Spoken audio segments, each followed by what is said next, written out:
La idea es que sea algo medio ameno, traté de ponerle bastantes fotos. Esto, como es en el contexto de un seminario interno, ¿sí? Está pensado como una introducción, como un espacio para que compartamos, discutamos. Seguramente todos acá tenemos experiencias distintas que hacen al tema, así que el que quiera compartir u opinar de mi parte no hay ningún problema, todo lo contrario, yo creo que suma un montón. El tema que vamos a tocar hoy es lo que es elaboración de alimentos balanceados, que está bastante vinculado con lo que es la suplementación, en un sentido bastante más general.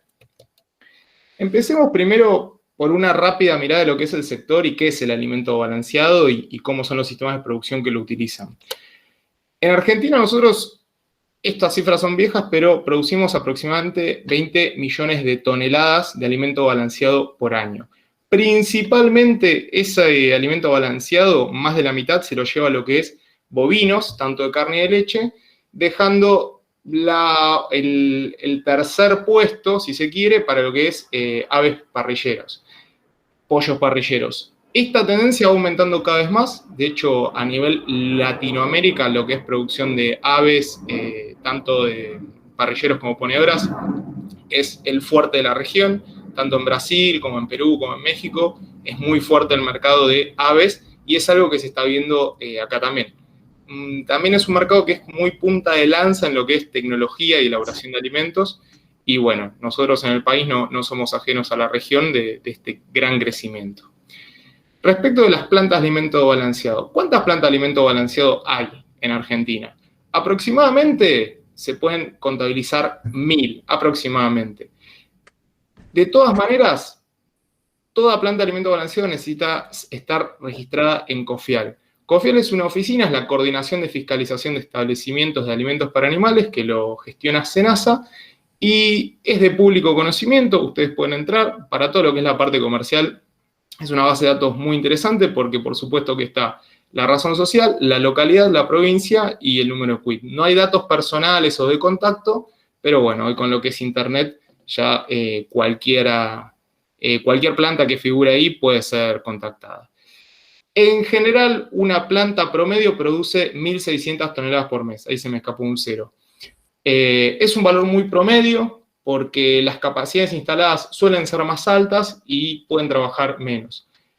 Por ejemplo, una planta con una capacidad instalada de 5.000 toneladas por mes es muy común que esté trabajando en 2.500. No es que tampoco... Tenemos una capacidad instalada ociosa bastante grande que yo entiendo que se atribuye muchas veces a la variación del margen del negocio. Respecto de lo que es el mercado, ¿no? De cómo, a qué sistemas productivos están apuntados cada uno de estos alimentos balanceados. Pasando así muy rápido por lo que es cerdos. En Argentina hoy nosotros contamos con 800.000 madres. La cuestión es que de esas 800.000 madres, la mitad están en planteos familiares y la mitad están en planteos altamente tecnificados e integrados. Integrados quiere decir que realizan todo el ciclo productivo asociado a la producción de la carne. La cría, el engorde, la faena de los animales y la comercialización, ya sea como carne fresca, ya sea como procesados o cualquier tipo de insumo derivado. Ahora, esto es pensándolo a nivel de madres, ¿no? Dejando 400.000 madres en planteos familiares y 400.000 madres en planteos tecnificados. Pero si lo pensamos a nivel de productores, el 80% de los productores de cerdo de la Argentina cuenta con menos de 10 madres, lo cual quiere decir que es un sector que está altamente concentrado. O sea que el 20% de los productores es como la ley de Pareto, ¿no? Acumula una cantidad de madres y una producción muy importante. Las principales industrias que llevan adelante la cría de estos animales son estas marcas que ya la gran mayoría las deben conocer. A esta industria se agrega lo que sí tiene un poco más que ver con lo que vamos a hablar hoy, que son aquellos proveedores de alimentos iniciadores, de premezclas, de insumos para nutrición animal. En cerdos, por ejemplo, estas son las marcas que nosotros más vamos a ver, son las líderes del mercado. En aves también tenemos un tipo de mercado muy, muy concentrado, ¿sí? Con con producciones muy, muy integradas verticalmente, ¿sí? Teniendo empresas que llevan adelante la cría de los animales, la elaboración de los alimentos balanceados, el desarrollo de la genética, el desarrollo de los protocolos sanitarios, siendo las principales dos empresas Granja Tres Arroyos y Frigorífico Soichu, de las cuales, entre ellas, obviamente hay un link, hay un nexo comercial y familiar, que lo que genera que la gran mayoría de producción de aves en Argentina esté muy, muy concentrada en muy pocas empresas. Esto a nivel productivo puede ser interesante, por supuesto que a nivel comercial hace las diferencias entre cada uno de esos mercados. En lo que es ponedoras es un panorama totalmente distinto. La producción de ponedoras es algo que está mucho más atomizado, no está tan concentrado, no son tan grandes los productores o las marcas, no, las empresas que llevan este tipo de producción a cabo, y están bastante más distribuidas, siendo, por supuesto, una fracción mucho menor. Nosotros hablamos que la producción de aves consume aproximadamente 5 millones de toneladas de alimento balanceado por año, de aves parrilleros, cuando las ponedoras es menos de 1. Estamos hablando que es un 20% de la producción de aves para parrilleros. Siendo principalmente proveedores, como les decía, todo lo que tiene que ver muchas veces con la industria de aditivos, de vitaminas, de diferentes insumos tecnológicos para la producción de alimentos. Lo que es bovinos es una producción mucho más atomizada, también muy parecido por ahí a lo que es la parte de ponedoras. Nosotros en Argentina contamos con 100.000 campos de cría, con 2.200 feedlots, con 10.000 tambos, pero la verdad es que a nivel producción, si bien no decrece la producción bovina porque la población mundial cada vez aumenta y la demanda de alimentos cada vez más alta, sí es la producción que en el mundo menos crece. Todo lo que es cerdos, todo lo que es aves, todo lo que es la parte acuícola está creciendo mucho más que la producción bovina. Lo que es acuicultura en Argentina es muy poco, principalmente son 2 especies las que se desarrollan intensivamente, que son la trucha en Patagonia y lo que es pacu en el NEA, integrado con rotación con el cultivo de arroz. Existen otras especies que se producen, pero la verdad es que son muy pocas. Para que tengan idea, bueno, estamos hablando de 4.000 productores, que los 4.000 productores consumen 4.000 toneladas de alimento balanceado al año. Si nosotros lo recordamos, yo les había dicho que una planta de alimento balanceado podía tener hasta una capacidad instalada de 5.000 toneladas por mes. Es decir, que una sola planta de alimento balanceado de esas 1.000 podría producir en un mes todo el alimento balanceado que consume la agricultura en el año. Por lo cual, si bien es muy interesante y es un segmento que está creciendo mucho, hoy comercialmente es muy bajo. Es muy poco lo que mueve la aguja. Seguramente en el futuro crecerá bastante. Una industria que también es muy nueva y que viene creciendo mucho en lo que es alimentos balanceados es lo que es mascotas. También como una gran punta de lanza en lo que es avances tecnológicos. Nosotros podemos decir que hasta 2019 se elaboraban 1 millón de toneladas anuales. Si habíamos hablado que el total de Argentina es 20 millones, estamos hablando que 1 millón es el 5%. Ahora, ese 5% factura el 20%, o se lleva el 20% de la facturación total. Si bien es poco volumen, monetariamente o comercialmente es muy importante los números que maneja. En general son empresas nacionales, hay un poco de exportación. La gran mayoría es para perros, ¿sí? El 85% es para perros, el 15% es para gatos, que tiene que ver por la mayor tenencia de perros, pero además también por el mayor peso vivo que tienen los perros y consumen mucha más masa que un gato. La gran mayoría se comercializa por canal forrajero, por pet shop, por supermercados, solo un 20% por el canal veterinario, y siendo sí el segmento más voluminoso, todo lo que tiene que ver con económico y estándar, que son categorías que van un poco en función del nivel de proteína. ¿Por qué les decía lo de la punta de lanza a nivel tecnológico? Con mascotas hay varias cosas que la hacen particular respecto a otras industrias. Uno es algo que está pasando hace mucho tiempo, que es la humanización de las mascotas. No soy sociólogo, yo no les podría decir por qué, pero comercialmente y en la industria sí se ve que eso redunda en mercados más amplios y cada vez probando cosas más nuevas.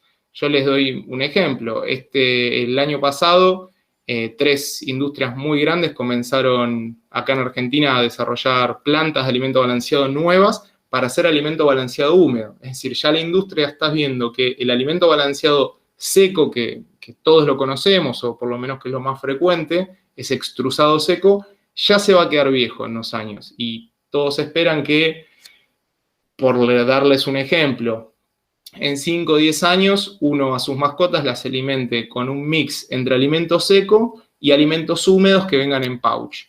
Entonces, de esa manera generarían o mejorarían la palatabilidad y el disfrute del perro al comer. De la misma manera, les puedo dar 2 ejemplos. Son marcas que están acá en Argentina y que lo dicen en sus bolsas, ¿sí? No es ningún secreto. Existe un alimento acá en Argentina que se llama The Green Dog, que es un alimento balanceado para perros exclusivamente vegano. No tiene absolutamente ninguna proteína animal. Independientemente de las consideraciones técnicas que uno tenga, obviamente esto está muy apuntado a aquel consumidor que suscribe a estas costumbres o que desea alimentarse de esa manera y que desea transferirle ese tipo de alimentación a su perro. En la otra punta del ring tenemos Beef, que es un alimento que asegura 100% de proteína animal, no solo eso, sino con calidad para consumo humano. Es decir, que son productos de altísima calidad, de altísima proteína, y obviamente que en el medio vamos a encontrar una cantidad de grises tremenda. Agroindustrias Baires, acá en General Las Heras, ha hecho aportes muy interesantes, por ejemplo, con su tendencia a proteínas nobles. Proteínas nobles se refiere a proteínas que no sean de uso frecuente en nutrición animal, que justamente al no haber stocks, como los sistemas inmunológicos de los perros no estuvieron expuestos a ese tipo de proteínas, en general la reacción alérgica es mucho menos probable. Por lo cual, harina de cordero, harina de pavo, harina de salmón, son productos nuevos que entran al mercado gracias a esta industria. Bueno, acá algunos datos de mercado. Argentina es el mayor tenedor de perros por habitante de la región. Primero está Brasil, como mercados, primero está Brasil, después México. México por el gran tamaño que tienen, porque, como les decía, tenedor de perros por habitante, Argentina sigue estando arriba. Para decirlo que somos un país bastante mascotero. Y para también pasarlo a números, lo que es la tendencia, si nosotros en 2019 tomamos ese 1.000.000 de toneladas que se produjeron y lo comparamos con el requerimiento de la cantidad de perros que hay, podemos asumir o podemos estimar que entre el 35 y el 40% de la totalidad de calorías que esos animales necesitaban fueron cubiertos por alimento balanceado. Por lo cual es un mercado que todavía puede duplicarse o triplicarse tranquilamente. Eso simplemente para poner un poquito de contexto de lo que es el mercado. Vamos a ir por ahí un poco a la parte más técnica de cómo se fabrica un alimento balanceado. Primero, definiendo qué es o haciendo el objetivo. Un alimento balanceado es la suma de la molienda y la mezcla de materias primas previamente dosificadas para entregar un producto homogéneo. Esa planta que lleva adelante este proceso básicamente se puede dividir en 4 segmentos que luego los vamos a volver a dividir, que son la descarga de materia prima, todo lo que tiene que ver con recepción, el almacenaje, la elaboración, ¿sí?, siendo el corazón de la planta, y el despacho. Si nosotros viésemos una planta de alimento balanceado por afuera, estos 4 sectores siempre se pueden identificar bastante bien. En general, la descarga y el almacenaje suele estar en las partes exteriores, la elaboración dentro, donde está toda la maquinaria, y el despacho en los silos tolva, que justamente funcionan para cargar camiones en caso de que sea a granel. En esta planta de alimento balanceado estaríamos viendo la parte de adentro, lo que es el 3. Acá se estaría viendo, esperen que pongo el puntero. Acá estaríamos viendo la moledora, la mezcladora y cómo continúa. Entonces, en estos 4 sectores, ¿qué tipo de actividades se llevan adelante? En lo que es descarga, podemos entender lo que es la recepción, ¿sí?, de la materia prima y el control de calidad. El control de calidad más común es como muestro ahí con un calador y un catre, ¿sí? Se toman muestras y se analizan, que ahora vamos a ir viendo en más detalle cada parte. El almacenaje, por supuesto, en silos, puede ser obviamente silos aéreos, pueden ser silos bolsa. Hay otro tipo también de materias primas que se reciben, además de granos, sí, que tienen que ver con núcleos, con vitaminas, con aditivos, que se estiban de manera separada. Todo lo que tiene que ver con molienda, con el pesaje, con el mezclado, el acondicionamiento, el peletizado, el enfriado, para lograr justamente el pellet, el embolsado, el almacenamiento y el despacho nuevamente. Entonces, pasando a este esquema que por ahí es un poco más amigable, vamos parte por parte. De lo que es recepción de mercadería y control de calidad, ¿cómo funciona esto? En general, las plantas de alimento balanceado piden condición cámara como referencia. ¿Qué es la condición cámara? Simplemente es apelar o poner de marco comercial, les diría, porque ni siquiera es del todo técnico, a las reglas y uso del comercio de granos, que es un documento que emiten las distintas bolsas de cereales, como la de Rosario, como la de Bahía Blanca, que estandariza la comercialización, por lo menos de materias primas, de commodities. Una vez que está, además de eso, que les decía, tiene que ver más con un marco teórico comercial, si se quiere, existen dos controles. Un control de primera fase y un control de segunda fase. El control de primera fase es un control rápido, que si bien no es exhaustivo, permite poder, por ejemplo, desechar cargas o no aceptarlas. ¿Qué se hace? Bueno, en primer lugar, sin duda que documentación, muy importante. Después todo lo que tiene que ver con, por ejemplo, agarrando el calador y tirando el catre, todo lo que puede ser observable macroscópicamente, como puede ser micelios, es decir, la presencia de hongos o de olores raros, el nivel de partido que tiene, ¿sí? Fíjense, no es lo mismo obtener un grano que ya fue partido y donde su calidad probablemente se vio comprometida por la separación de sus distintas partes anatómicas, que un grano de buena calidad, entero, del mismo color, sin granos, sin malezas, sin ningún tipo de polvillo. Una manera un poco más objetiva de medir esto es, por ejemplo, con el peso hectolítrico. A medida, el peso hectolítrico es la cantidad de kilos que entran en 100 litros. A medida que ese peso desciende, uno puede asumir que el porcentaje de granos dañados, de granos quebrados en materias extrañas es más alto, por lo cual ya empieza a ser una valoración bastante más objetiva para poner límites. Ahora, ¿cuáles son los criterios que terminan definiendo si una mercadería entra o no entra, o si una materia prima es aceptada?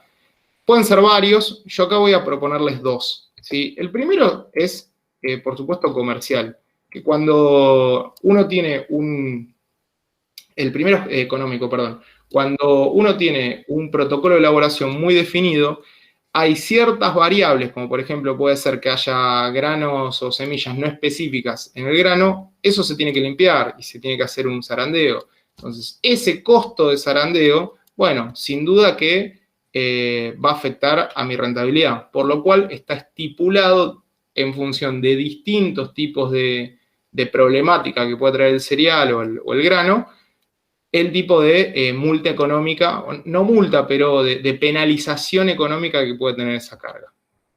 La segunda, que para mí es muy importante, es las instalaciones, es una cuestión logística, donde no hay multa o penalidad económica que compense. Si yo no tengo secadora, no puedo recibir un grano que tiene más de 16% de humedad, porque se me va a pudrir en el silo. Entonces es directamente tirarlo a la basura.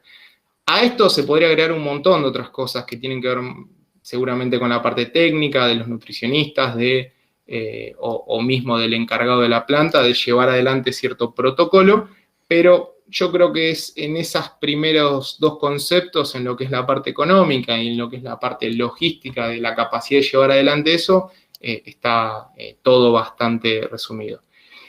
Luego se pasa un control de segunda fase, que eso por supuesto ya se hace luego de que el camión se retira, que tiene que ver con un análisis proximal de laboratorio, un análisis microbiológico, metales pesados, micotoxinas. Se podría llegar a hacer en primera fase en función de la técnica que trabajemos. Por ejemplo, el kit ELISA o este nuevo mecanismo de luz para detectar aflatoxinas es bastante rápido. Ahora, si por ejemplo si hiciese HPLC tipo cromatografía, sería muy difícil. Hay, por supuesto, que distintas determinaciones en función de cada ingrediente, que todo esto, por supuesto, que es responsabilidad del director técnico de la planta protocolizarlo. Por ejemplo, en soja es muy común que se evalúe, primero que se consulte qué tipo de desactivación tiene, ¿sí? Si fue seca o húmeda. La seca genera un poco más de variabilidad, genera un poco más de descascarillado, la húmeda suele ser más eficiente. Por lo cual, bueno, es importante tener esa información del proveedor y luego hacer una prueba con rojo fenol para ver el nivel de desactivación. Se puede hacer, por ejemplo, también actividad del agua. La actividad del agua es la cantidad de agua libre que tiene un alimento, que a mayor, que es un valor que varía entre 0 y 1, y en cuanto más cerca esté de 1, quiere decir que más cerca está de que los microorganismos lo puedan utilizar.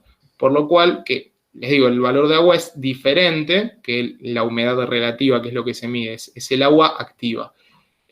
Así que, por supuesto, que eso también se podría llegar a medir buscando siempre los valores más bajos.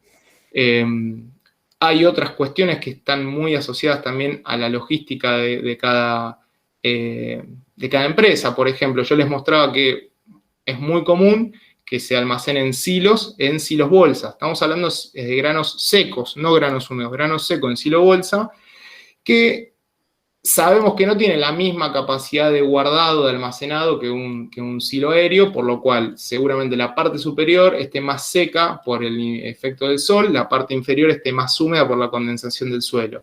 Bueno, todo eso hace al control de la materia prima que ingresa a la planta. No son las únicas materias primas los cereales, como les decía. Existen aditivos, micros, núcleos, premezclas, otro tipo de productos que ingresan, que la verdad que lo que se puede controlar es poco. Sin duda la documentación, el lote, el vencimiento, la calidad en general de todos estos productos son muy distintas, pueden llegar a ser muy distintas, pero son muy difíciles de medir. Requieren ensayos muy específicos, que no son económicos y que muchas veces tampoco son concluyentes, por lo cual acá siempre hay que apelar a la confianza que uno tiene en el proveedor. Pasando un poco a lo que es almacenamiento, es decir, una vez que ya se recibe, como les decía, hay distintos tipos de manera de almacenar. Primero, si son cereales, puede ser en silos aéreos o en silos bolsas, o suplementos aditivos, pueden ser tanto bolsas como Big Bag. Es muy importante evitar humedad, roedores, tener el programa de desinfectación al día, una rotulación clara para el operario, de que cuando lo vaya a buscar esté fácilmente identificado qué es lo que él necesita. Y bueno, por supuesto que cualquier tipo de producto peligroso, antibiótico, fármaco, bajo llave, quien la va a tener solo el responsable de planta. Esto, por ejemplo, es una planta de premezclas, no es una planta de alimento balanceado, pero para que veamos el nivel de materia prima que se puede recibir y que uno tiene que tener claramente organizada, porque un error en esto puede ser muy grave. Acá, por ejemplo, tengo dos fotos donde se usan estos Big Bag, directamente se calzan en estas tolvas, que luego por el chimango suben, y lo mismo acá tenemos silos de tipo aéreo para materias primas. Esta foto se la pedí prestada a Mónica de la visita que hicimos hace unos años al molino de Exaltación de la Cruz de Granja Tres Arroyos, donde estos hilos ya no se ven más, pero bueno, ahora no recuerdo si en ese momento estaban en uso o no, pero bueno, me parece muy linda la foto de los viejos hilos de hormigón. Siguen en uso todavía, ¿eh? ¿Siguen en uso? Sí. Bueno, espectacular, espectacular. Yo, de hecho, no conozco otros de hormigón que no sean esos. Los que conozco ya están en desuso. En Marcos Juárez hay unos bastante grandes. Pasando un poquito a lo que es la molienda y el pesaje. Yo acá, antes de entrar a esto, les hago una pequeña aclaración, que esto no necesariamente siempre va en este orden. No es que siempre se muele y luego se pesa. Depende de la configuración de las plantas. En Argentina lo más común es pesar, moler y luego mezclar. En Estados Unidos, por ejemplo, es muy común que primero se muela, luego se pese y después se mezcle. ¿Cuál es la diferencia? Justamente lo que propone este sistema que se usa en Estados Unidos es duplicar la cantidad de silos y uno siempre poder tener materia prima almacenada tal cual y materia prima molida. ¿Qué ventajas da eso? Primero, si yo desarticulo la molienda de la producción, es decir, lo puedo hacer en otro momento o es una tarea independiente de la producción del alimento balanceado diaria, por ejemplo, puedo sectorizarlo en una zona de la planta alejada, por lo cual eso para los operarios es espectacular porque hay menos ruido, hay menos vibración, hay menos desgaste porque no hay motores prendiéndose y apagando, por lo cual trae bastantes ventajas. Se pueden manejar granulometrías específicas por ingrediente, que eso podría ser muy interesante. En ciertos lugares donde la energía es más barata en determinadas horas, permite llevar la parte justamente de la molienda, que es lo que energéticamente es más costoso, llevarlo a esos horarios, porque está desacoplado del proceso general. El problema es que necesito el doble de silos, porque si yo necesito 10 silos para una planta de alimento balanceado para mis 10 materias primas, bueno, quiere decir que tendría que instalar 20, y tener 10 para aquellos que están tal cual y 10 para aquellos que están molidos. Por lo cual en Argentina suele ser mucho más frecuente esta primera configuración donde primero se pesa, luego se muele y luego se mezcla. Entrando un poquito a lo que es la molienda, el objetivo es obtener una granulometría determinada. A granulometría la podemos poner como sinónimo de tamaño en partícula o diámetro geométrico promedio. Existen varios tipos de molinos, los de martillo y los de rodillo son los más frecuentes, pero existen varios. Acá, por ejemplo, yo les pongo una foto de, ahí se ven claramente los martillos, este es el eje que gira, esto obviamente estaría cerrado, este molino está abierto, y acá, por ejemplo, tienen acá tienen los dos rodillos, y ahí vuelvo con esto, y cuentan con una malla que permite escapar aquellas partículas que cumplan con la granulometría determinada. Pueden ser de eje vertical o de eje horizontal. El de eje vertical, la ventaja que tiene, si bien no puede tener algunas fallas, o no fallas, muele mejor el horizontal, pero el vertical no necesita de sistema de aspiración, ese sistema neumático que hace flotar las partículas, por lo cual para plantas pequeñas puede llegar a ser alguna ventaja. Pero en general lo más común es el de molinos, el de ejes horizontales. Esta malla que yo les comentaba también se le llama criba y también se le llama zaranda. Los que saben dicen que el término zaranda no es correcto. En general se suelen tomar como sinónimos o es muy común que se le llame a esto zaranda, pero bueno, no quería dejar de aclarar que en teoría los nombres correctos son malla o criba. ¿Cuáles son los puntos críticos de la molienda? Como en general hay un solo molino, un solo moledor, bueno, todo lo que es riesgo microbiológico, contaminación cruzada puede ser muy importante, por lo cual es muy importante limpiar. Todo lo que es limpieza en planta de alimentos balanceados sin agua, ¿sí? Es en seco. Si bien son equipos que son de acero inoxidable, la gran mayoría no hay por dónde escapar, es decir, no hay por dónde drenar el agua, y además todas son, lo que atraviesa ese tipo de plantas, suelen ser sustancias higroscópicas, por lo cual, que además hacen a la proliferación de microorganismos. Así que todo tiene que ser en seco, pero sí tiene que estar muy bien higienizado. De la misma manera, bueno, es muy importante el molino porque es una de las primeras bases que nos va a sentar en la calidad de ese alimento. Acá caemos, a mí por lo menos este concepto sí me parece muy interesante, en lo que es el tamaño de partícula. Entonces, si ya sabemos todo esto, ¿cuál es el tamaño de partícula que se debe buscar?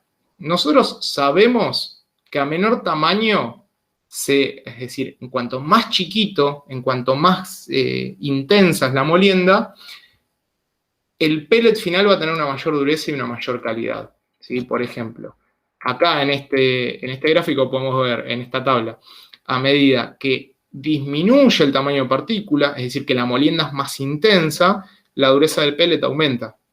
Si tuviésemos alguna columna con respuesta animal, les aseguro que también sería mayor, porque está medido, no porque se me esté ocurriendo a mí ahora. Entonces, el tamaño de partícula, la intensidad de molienda, ayuda mucho a la conformación del pellet. Yo acá, por ejemplo, les pongo algunos valores de en general lo que se suele usar, que para alimentos balanceados en harina con 1000 micrones está bien. Para pelletizar, un buen pelletizado necesitamos entre 700 y 1000 micrones. Ya para lo que es micropellet, bajar de los 500 micrones para tener una buena calidad. Ahora, ¿por qué no molemos muy fino, entonces? Yo acá ya les pongo 2 tips. No es por el tiempo, porque de todo el proceso, lo que lleva más tiempo es la mezcladora. Y si fuese por el tiempo, se podría comprar otra moledora. No es por la calidad del producto final, porque sabemos que en cuanto más molido está, mejor va a ser. ¿A alguno se le ocurre por qué no molemos todo lo más fino que podemos? O sea, ¿dónde es esa relación de compromiso? Se los adelanto.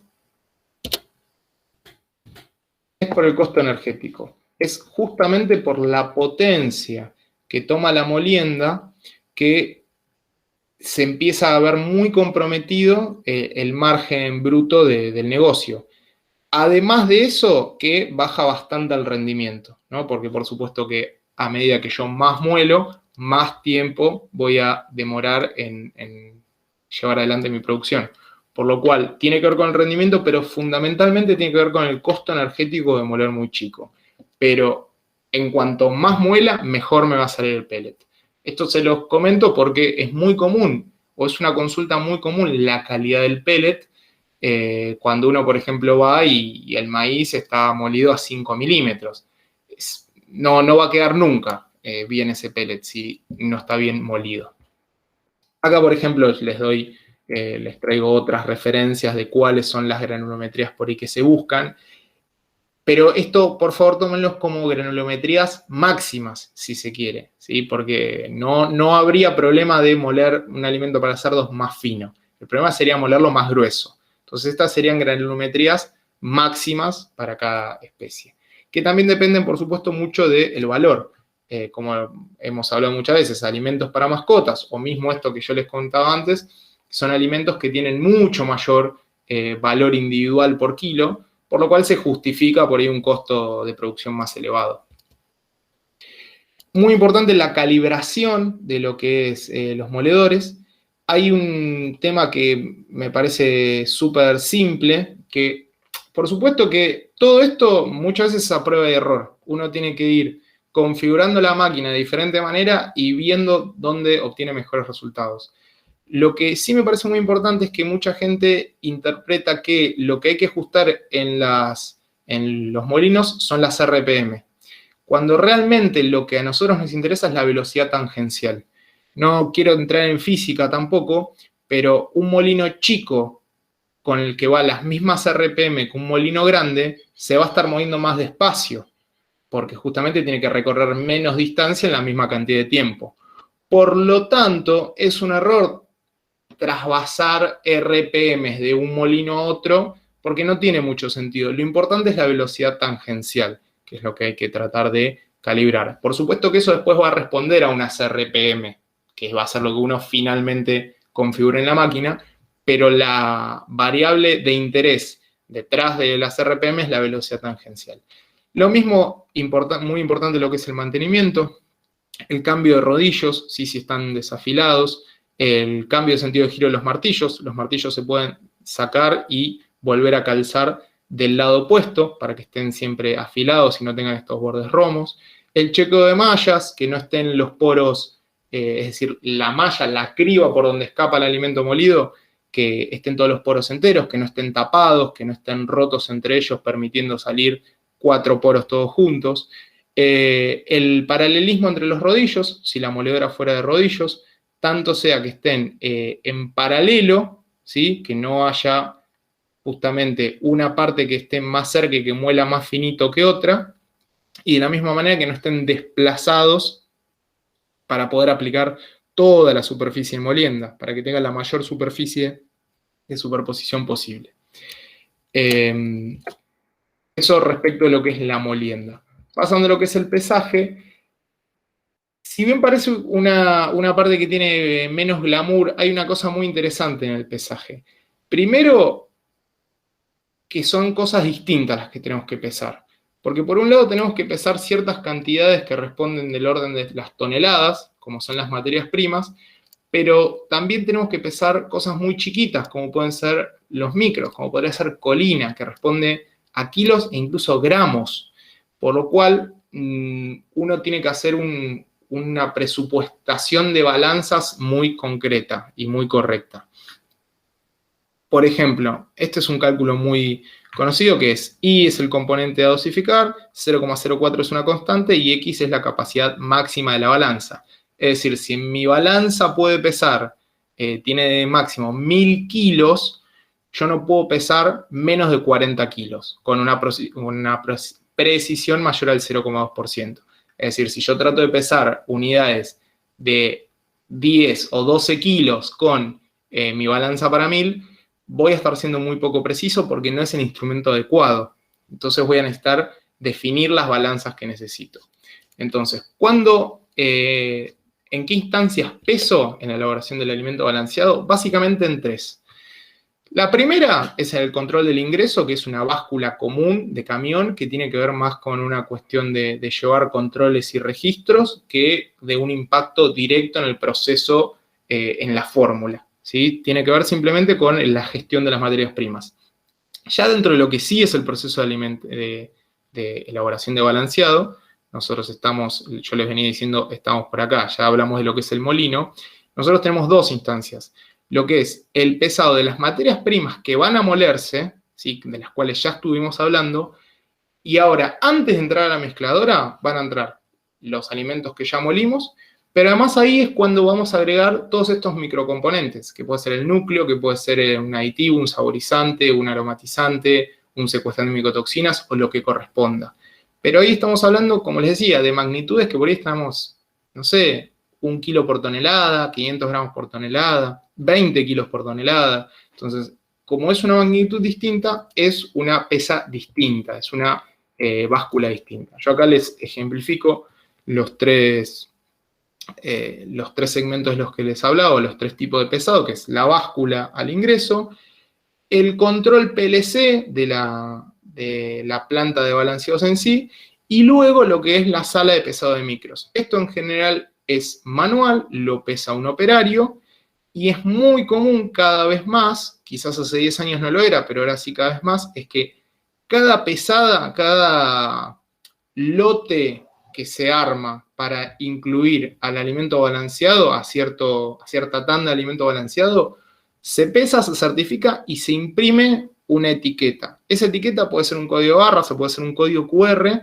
pero se deja todo preparado para el día siguiente. Entonces, el día siguiente, cuando el operario está, imagínense, elaborando recría de cerdos, ¿sí? Va a tener las 10, 12 premezclas que le armó el compañero el día anterior para unir al ciclo productivo.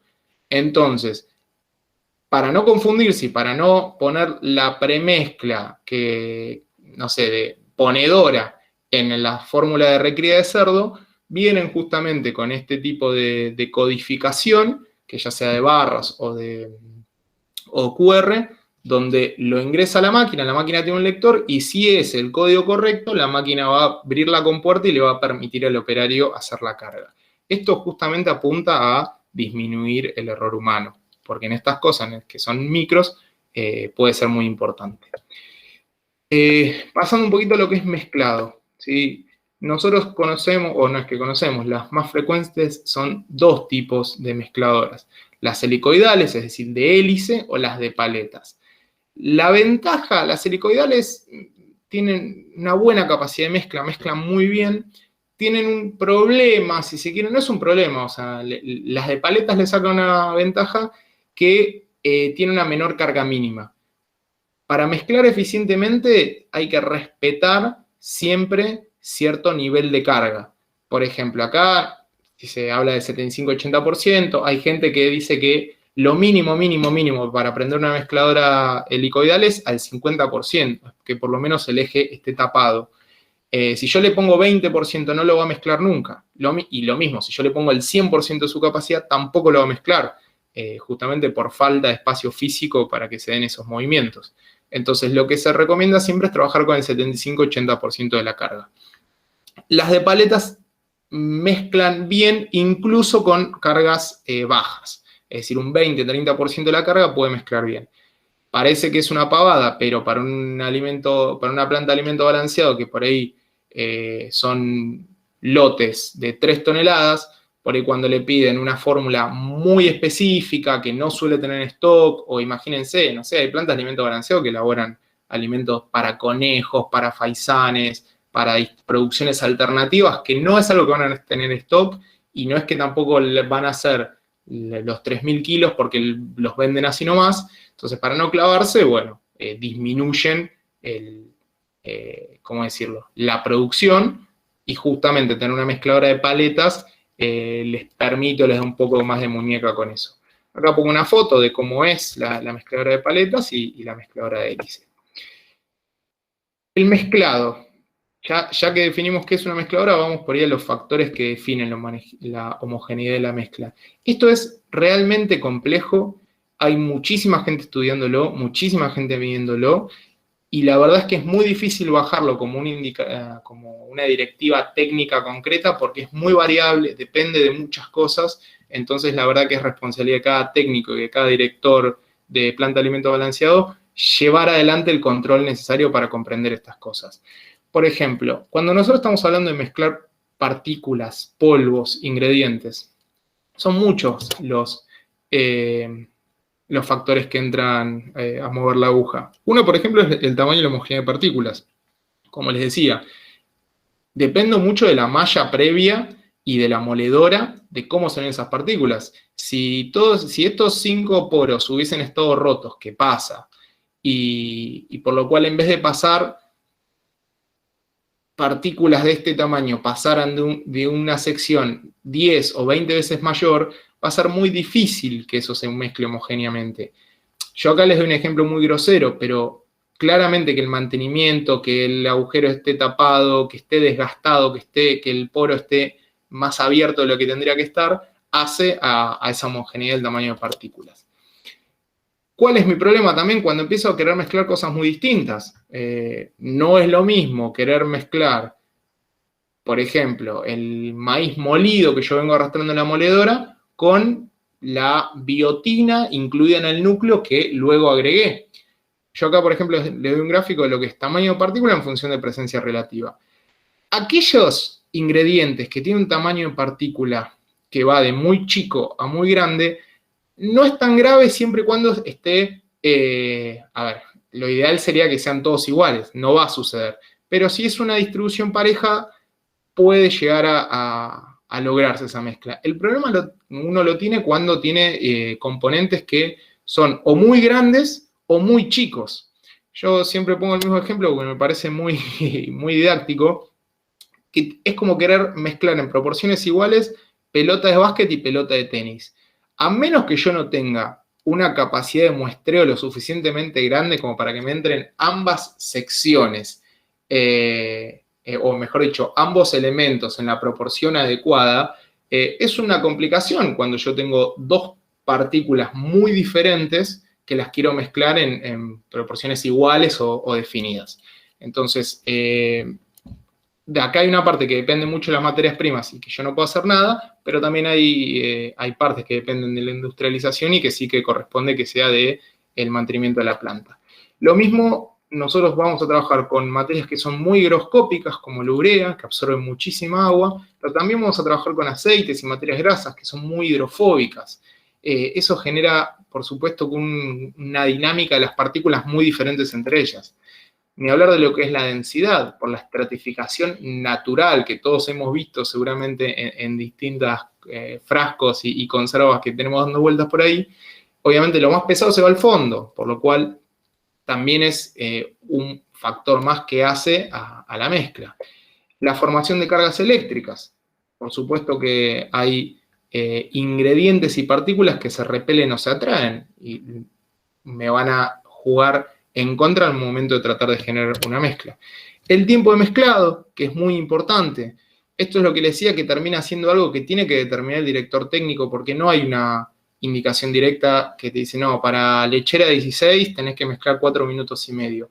Va a depender de tus ingredientes, va a depender de tu molino, va a depender de la potencia de tu planta, por lo cual lo que uno tiene que hacer es ir haciendo diferentes pruebas e ir midiendo cómo resulta la calidad de mezclado.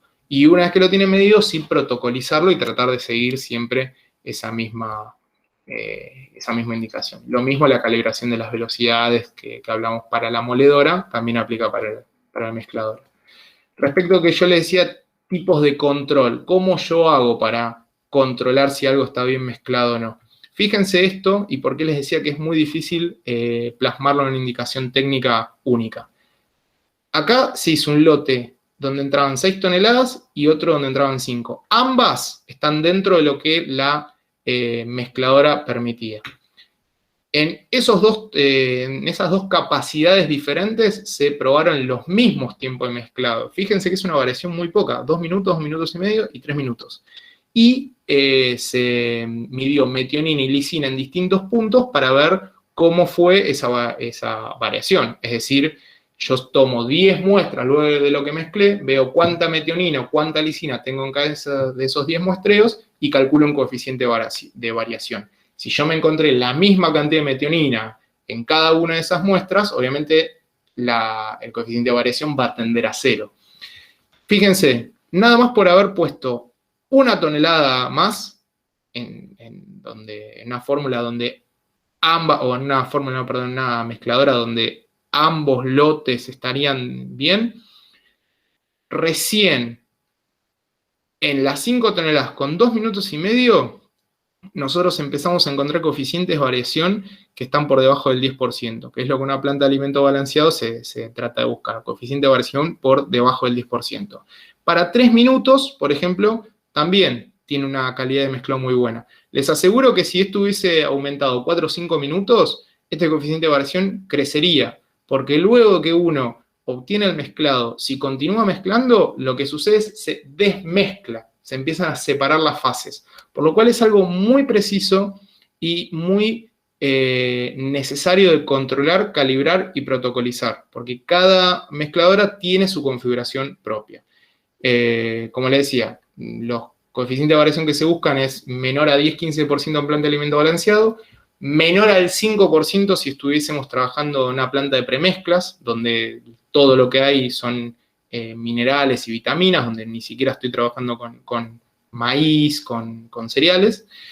Se puede hacer mediante trazadores, que en lo más común es metionina, lisina, algunos usan colorante, otros manganeso, otros algún metal muy, muy particular se puede utilizar. Es decir, marcador o trazador, entendiendo como esta sustancia o esta molécula que yo busco en las distintas muestras que tomo de ese lote. Lo recomendado es hacerlo una vez al año, pero siempre que haya algún evento, ya sea cambio de repuestos, ya sea una limpieza grande porque estaba muy sucio, cambio de encargado, una fórmula, como les decía, que voy a trabajar con el 25% de la carga, todo eso justamente es tan finito y tan frágil que voy a tener que medirlo y protocolizarlo de vuelta. No es la única manera de medir el coeficiente de variación. Hay muchísimas. La media aritmética, la desviación estándar, el coeficiente de variación, que es lo que ya nombramos, la prueba de Poisson, chi cuadrado. Todas son pruebas estadísticas que me ayudan a entender cómo se está mezclando mi alimento, que no las vamos a analizar ahora porque excede la charla, pero para que lo tengan en cuenta. Pasando a lo que es el acondicionamiento y el peletizado. Ya lo tengo molido, ya lo tengo mezclado. ¿Por qué lo quiero peletizar? Hay planta de alimento balanceado que ahí termina, si quieren, la parte de producción, que sigue en adelante la parte de embolsado. Pero hay planta de alimento balanceado que trabajan en harina. Ahora, la gran mayoría están pasando, no, porque ya hace muchos años, tratan de peletizar sus alimentos. ¿Cuáles son las ventajas? Son muchas. Si bien es un proceso que es costoso, me disminuye las pérdidas por fin, es decir, tengo ventajas físicas. Tengo menores pérdidas por voladuras, que además de que pierdo alimento, es muy común que alimentos que se vuelan mucho causen neumonías, en terneros, en novillos, en cualquier tipo de producción. La facilidad logística del embolsado. Evita el desmezclado, esto que yo les decía de la densidad, de cómo lo pesado se va al fondo, esto lo disminuye. Mejora la conservación porque disminuye la superficie específica del alimento, es decir, al estar todo compactado tienen menos superficie expuesta a la humedad, al agua, ¿sí? A la oxidación. Microbiológicamente, como el proceso involucra calor, que ahora lo vamos a ver, genera una disminución de los patógenos, lo cual es muy importante. Químicamente logro gelatinizar los almidones, es decir, romper esa matriz proteica que los envuelve para que queden más expuestos, que por un lado me va a dar más digestibilidad, porque las enzimas del animal no tienen que romper esa matriz, y además me va a ayudar a ese almidón que está suelto a que se generen polímeros y a que le dé estructura a ese pellet. Y por supuesto que a nivel de alimentación me mejora la velocidad de consumo y me mejora las respuestas zootécnicas como consecuencia de ese mejor consumo. Esto, por ejemplo, es muy común, no sé, en vaca de tambo, donde se da el concentrado, el balanceado en la sala, que el animal tiene unos pocos minutos para consumir su ración. Bueno, es muy importante que esté peleteado para poder darle velocidad a ese peleteado, a ese consumo. ¿Cómo funciona el proceso de peletización? Se compone por dos partes, por lo que es la acondicionadora y la peleteadora. Acá sería el ingreso de lo que está saliendo de la mezcladora, esto ya está todo mezclado y molido.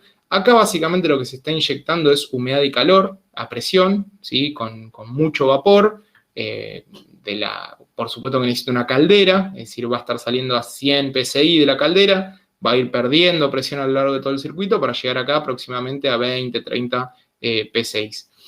Ahí lo que estoy logrando justamente es entregarle humedad y calor a la mezcla que me va a permitir pasar a la etapa siguiente para justamente formar el pellet. Cuando sale de acá, o en general la gran mayoría, tienen ventanitas, ¿sí? Que uno puede abrir para ver cómo está saliendo el alimento. Nunca hay que meter la mano, jamás, porque si bien solo está pasando alimento, cualquier tipo de error o falla,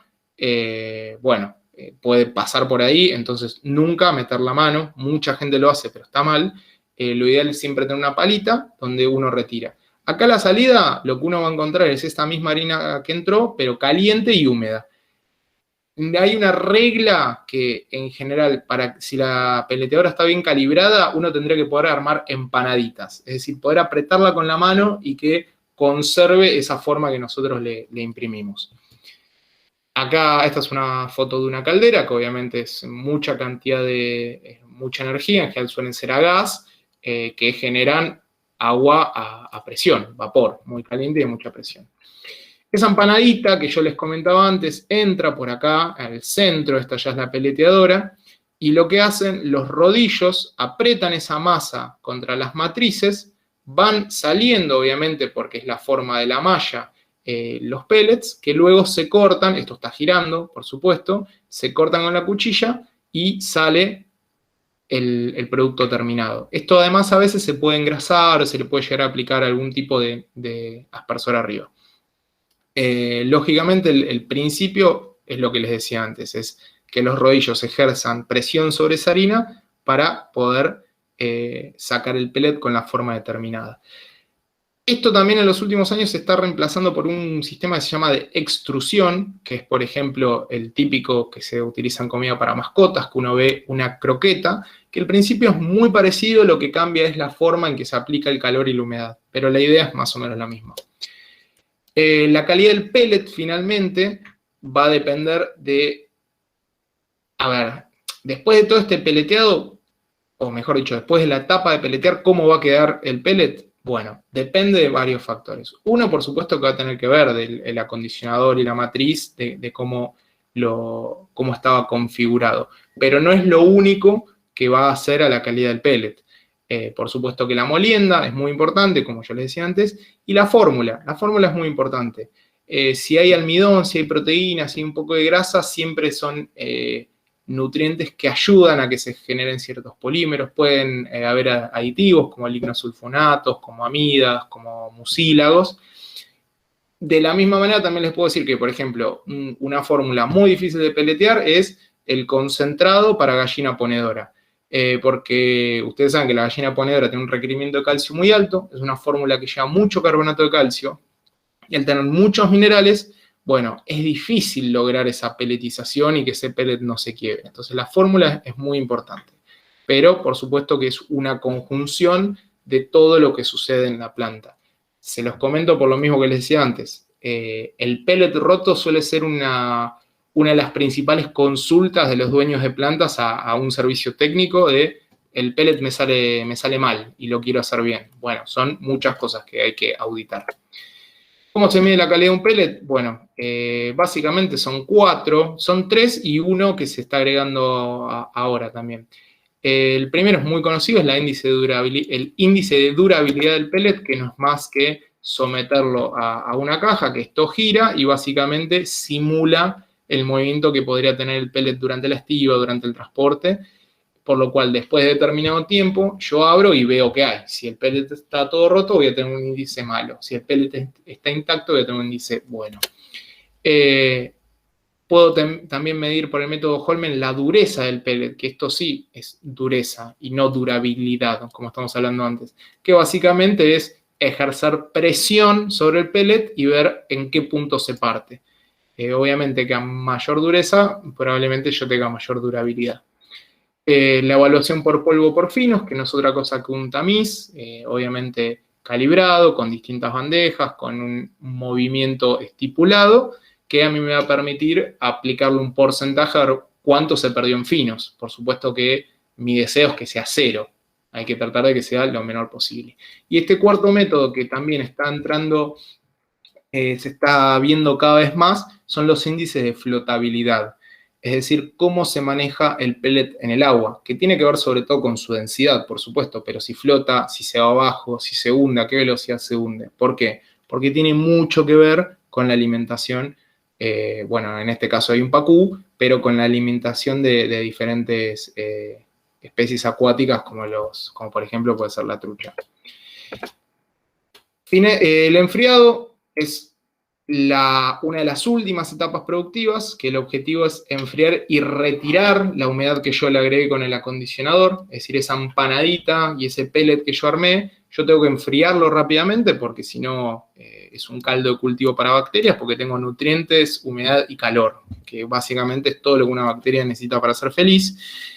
Lo que se busca en general es disminuir, es decir, que la variación de temperatura sea de 5 o 6 grados respecto del alimento con el ambiente.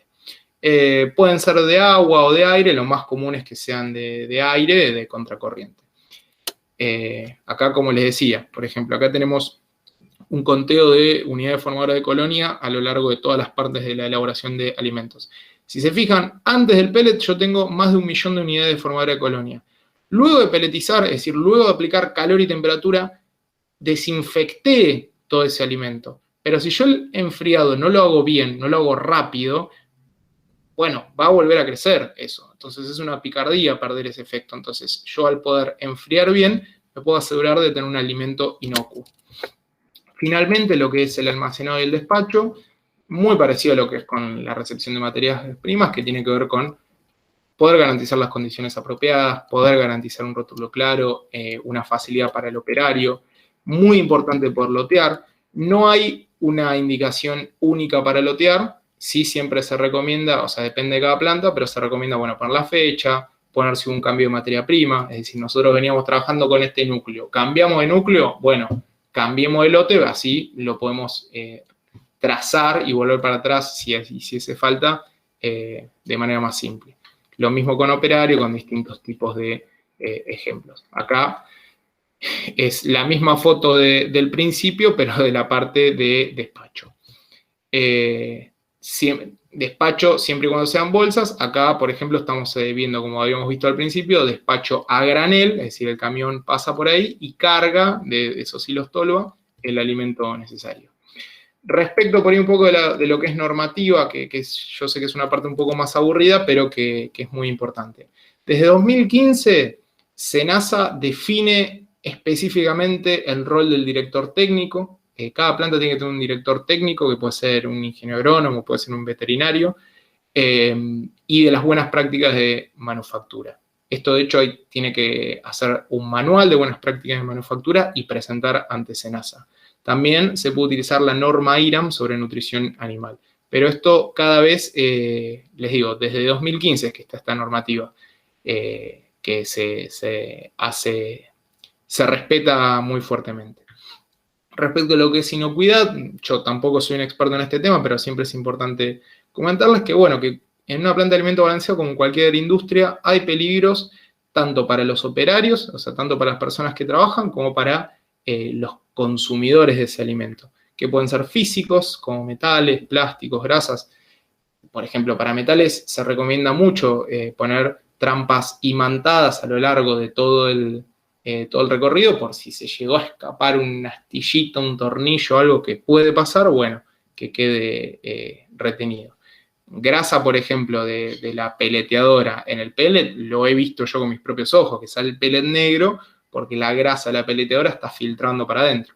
Peligros químicos propios del alimento, como puede ser micotoxinas, metales pesados, dioxinas, o problemas míos, como por ejemplo puede ser un error de dosificación de medicamentos. Lo mismo lo que es pesticidas, limpiadores, ¿sí? Crossover, es decir, en un alimento donde yo no tenía que incluir antibióticos, como la fórmula que hice antes tenía antibióticos y quedó un poco de remanente, lo arrastré. Bueno, justamente el orden o la secuencia de producción es muy importante en ese sentido para poder evitar este tipo de problemas. Los mismos problemas biológicos, lo que es el desarrollo de salmonella, de Escherichia coli, Clostridium, ¿sí?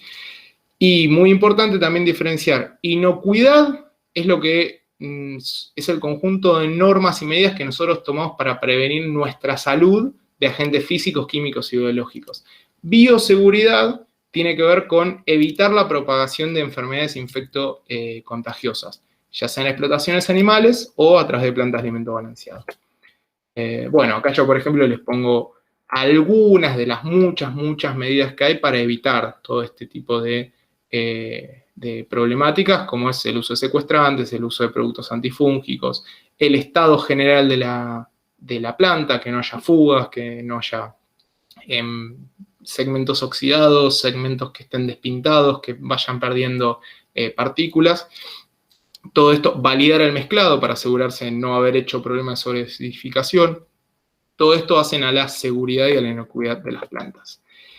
Y yo acá tomo una frase que le escuché a un director de una planta de alimento balanceado una vez, que me pareció muy interesante, que justamente lo que no se registra no existe. Esto quiere decir que cuando SENASA hace una auditoría, aquel documento que no está, bueno, no existe. No importa si, no, pero yo uso antifungicida o yo hago desratización, pero no tengo el certificado. Si no tenés el certificado, no está hecho. Entonces, muy importante llevar adelante toda la documentación de manera muy prolija. Hasta acá un poco lo que es planta de alimentos balanceados. Yo con esto quería entrar a la segunda parte, que es muy cortita, que salgo un poco de alimentos balanceados, pero que sin duda que tiene que ver con la industria y con otras maneras de suplementar, además de los alimentos balanceados. Continúo si quieren y hacemos las preguntas al final, así vamos cerrando. Los objetivos de la suplementación son muy conocidos, todos sabemos para qué se suplementa un animal, ¿sí? Para aumentar la producción individual, para mejorar la rentabilidad del sistema, para aumentar la eficiencia del uso del forraje, para evitar el riesgo climático cuando yo no puedo acceder a un potrero. Todas estas son cuestiones que nosotros tenemos muy pensadas desde lo que es la suplementación, muchas veces energética, proteica o de fibra.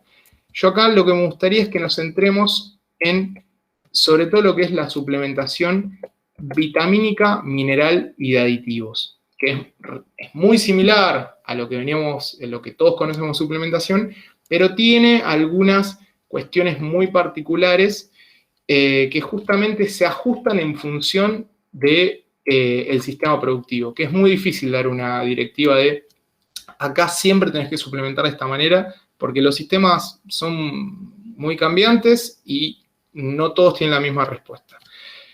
Acá la típica pirámide de suplementación, donde yo puedo formular por energía y por proteína, pero ya lo que es vitaminas y minerales dependo de un paquete tecnológico. Yo no puedo estar formulando por vitamina A y manganeso, por lo cual directamente adquiero un paquete tecnológico que me aporte el 100% de los componentes no peligrosos o que no tienen riesgo de toxicidad, como el calcio, como el magnesio, como la vitamina E, y el 50% de los requerimientos de aquellos ingredientes que pueden llegar a tener algún problema de toxicidad, como el selenio, como el azufre, como otros compuestos.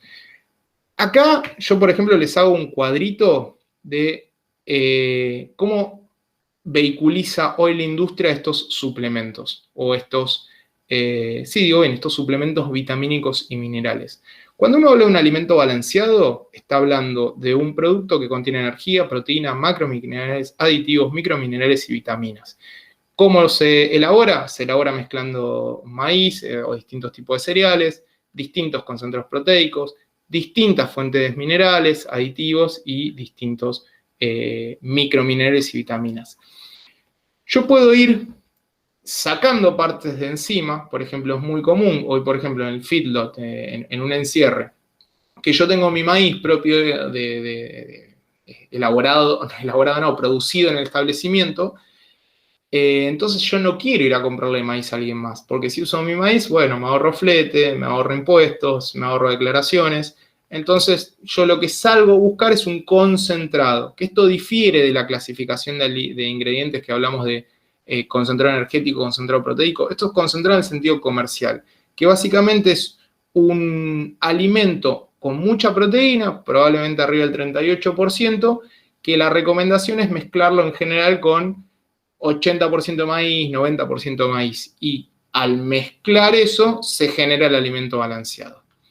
Yendo un poco más allá, cuando sacamos la proteína y ya empezamos a hablar de suplementos vitamínicos minerales en exclusividad, en general lo más común es hablar de un premix cuando se está aportando macrominerales, aditivos, micros y vitaminas, y de núcleos cuando el núcleo solo está aportando micros y vitaminas.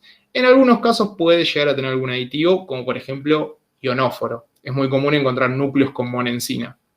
No, por ejemplo, núcleos con saborizante, porque no, por una cuestión de fórmula y de manejo no es útil.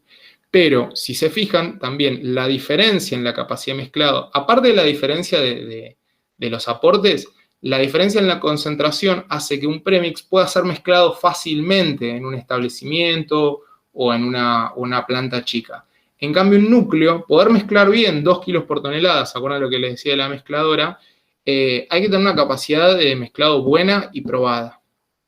Además de que si uno trabaja con núcleos, quiere decir que yo soy una planta que trabajo con núcleos. Le compro un núcleo específico que trae micros y vitaminas. Pero yo, además, por fuera voy a tener que ir a comprar los aditivos y por fuera voy a tener que comprar la conchilla, el óxido de magnesio, la sal.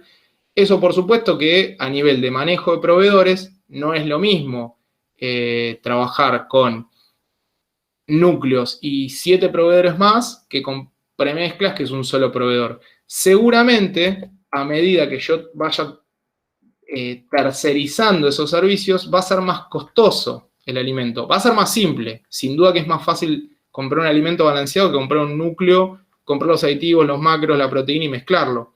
Pero sí va a ser más económico. Entonces, las plantas de alimento balanceado que tienen capacidad de mezcla, tienden a utilizar núcleos porque son más económicos, cuando los productores en general tienden a usar concentrados, premezclas o alimento balanceado, que si bien es más costoso, es más simple y en su sistema lo pueden llevar adelante. Y acá ya, estas son las últimas ideas finales de la presentación, pero justamente para ejemplificar cómo se vehiculizan estos suplementos, ¿no? Porque esto que vimos recién creo que es bastante claro, no creo que haya muchas dudas respecto de esto, pero luego es cómo lo llevamos a la práctica. Por ejemplo, yo acá Esto no tiene intención de ser un exhaustivo, es simplemente algunos ejemplos de cómo se lleva adelante la producción animal y cómo podemos vehiculizar en cada caso. Por ejemplo, una planta de alimento balanceado, como les decía, tranquilamente puede comprar un núcleo vitamínico mineral o incluso solo un núcleo mineral. Es muy común que para feedlot, por ejemplo, sobre todo después de una recría muy larga a pasto, donde el hígado de ese bovino está lleno de vitaminas, por ahí no las suplemento, porque en 30 días ya con la reserva hepática me alcanza y me baja mucho el costo de producción. Y fundamentalmente, yo ahí lo que necesito son minerales para garantizar cierto grado de salud. Las vitaminas, como tengo el rumen que produce vitamina B, puedo llegar a prescindir de ellas. No digo que sea lo mejor, pero económicamente es muy usual. Pero, por ejemplo, nos vamos a un establecimiento de cría, ¿no? Que tiene que suplementar a esos animales. No puedo usar un alimento balanceado, no se lo puede comparar al segmento anterior, porque sobre todo tiene que ver con las instalaciones. Los animales de cría son rodeos que en general no pasan por la manga seguidos, el operario los va a recorrer, sí, pero es contarlos, no mucho más que eso, ver el estado de salud general. Es difícil darle de comer algo, suplementar algo. Cuando no hay ningún tipo de suplemento ni energético ni proteico, pero el suplemento mineral no puede faltar, por ejemplo, ahora estamos entrando en la época de hipomagnesemia, donde yo tengo que suplementar magnesio para que el animal para no aumentar la mortalidad de los animales, bueno, de alguna manera tengo que suplementarlo. Entonces acá es muy común suplementar con sales ad libitum o bloques. ¿Por qué les hago este comentario? Porque si yo voy a suplementar una sal en una batea, que en el mejor de los casos va a estar bajo techo, va a estar firme, en el peor de los casos va a ser una llanta sucia, que se va a mojar con la lluvia, que los animales le van a meter encima, que la van a dar vuelta. ¿Tiene sentido poner vitaminas, que son moléculas altamente sensibles a la luz y a la humedad? Probablemente no. Entonces es muy probable que para la cría uno esté suplementando no solo minerales, pero por falta de capacidad de instalación. Si acá uno pudiese dar un balanceo sería mucho mejor, no digo que no, pero en general el sistema no lo paga. Lo mismo distintos tipos, por ejemplo, de recría, engorda corral, engorda de autoconsumo, tambo. Todos podrían usar o un alimento balanceado, o un concentrado y mezclarlo de maíz, o una premezcla. Lo que uno tiene que analizar acá es cómo se va a dar eso. Por ejemplo, la premezcla. ¿Es en polvo o es una premezcla peleteada? Hay muchos proveedores que la premezcla la meten 50% premezcla, 50% frechillo de trigo y venden pellets que en realidad son premezcla. Que eso, desde el punto de vista de la seguridad, es espectacular, porque no va a haber demezclado, porque no va a haber ningún tipo de inconveniente.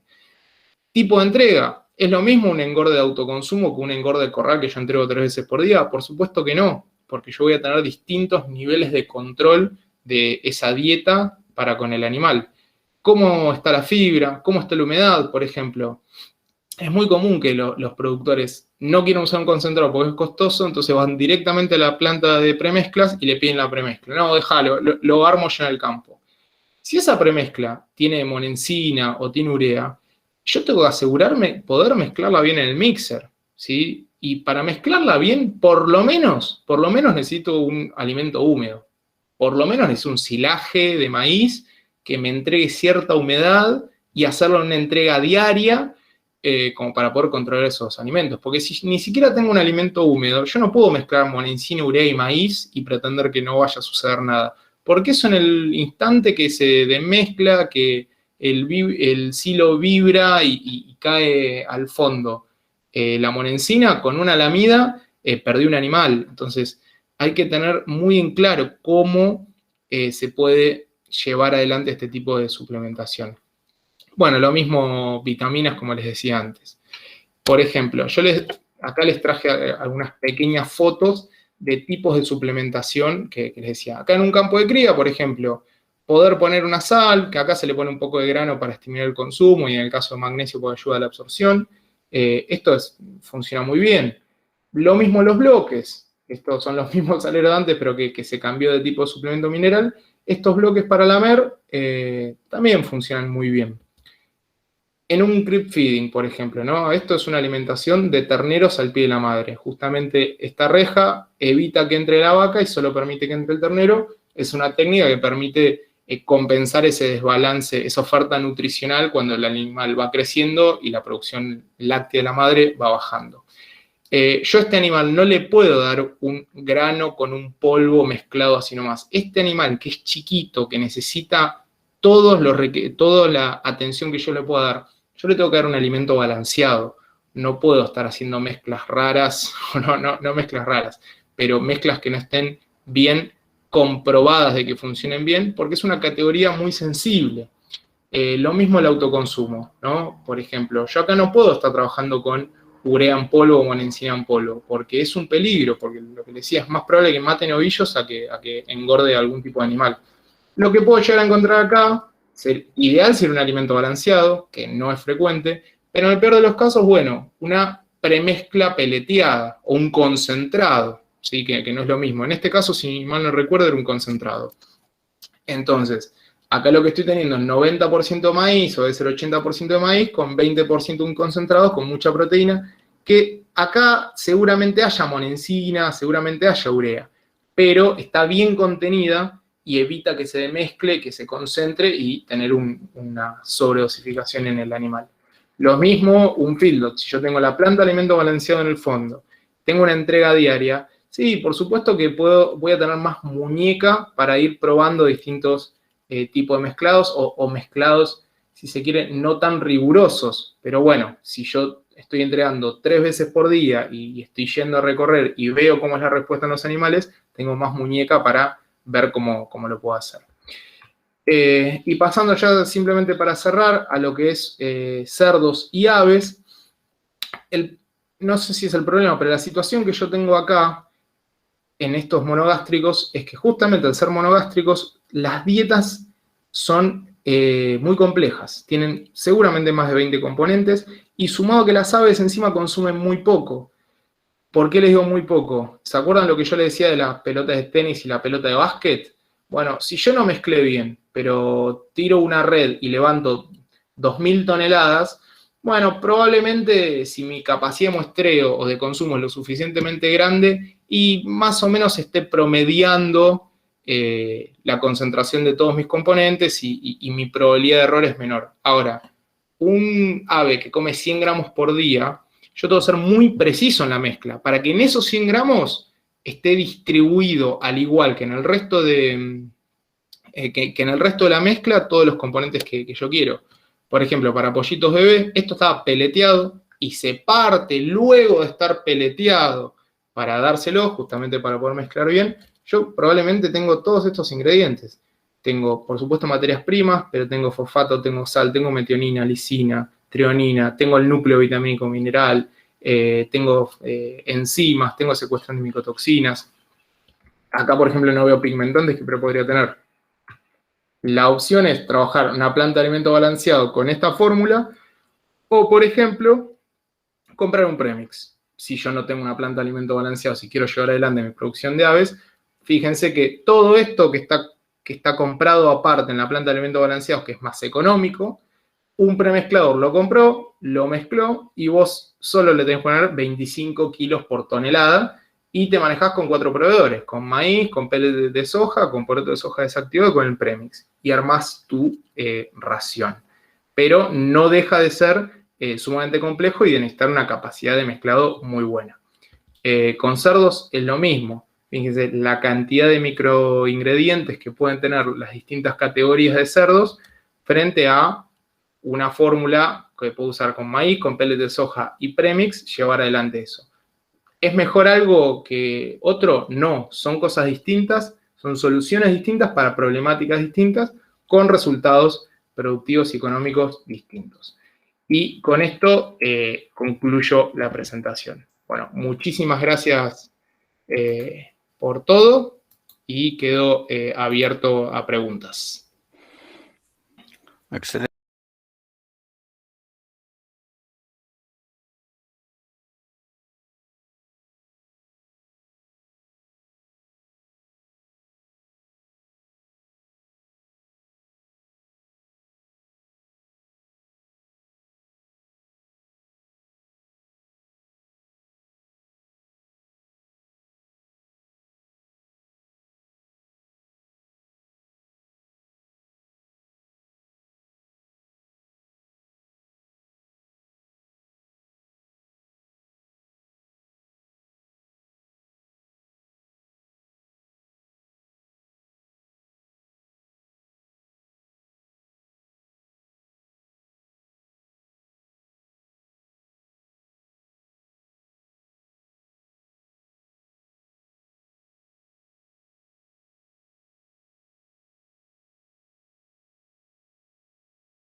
No, lúdico quería decir. Lúdico, ahí Pero- estamos, bien, bien. Pero bien. bueno, Ahí vamos. pasamos ya un poquito a la charla. La idea es que sea algo medio ameno.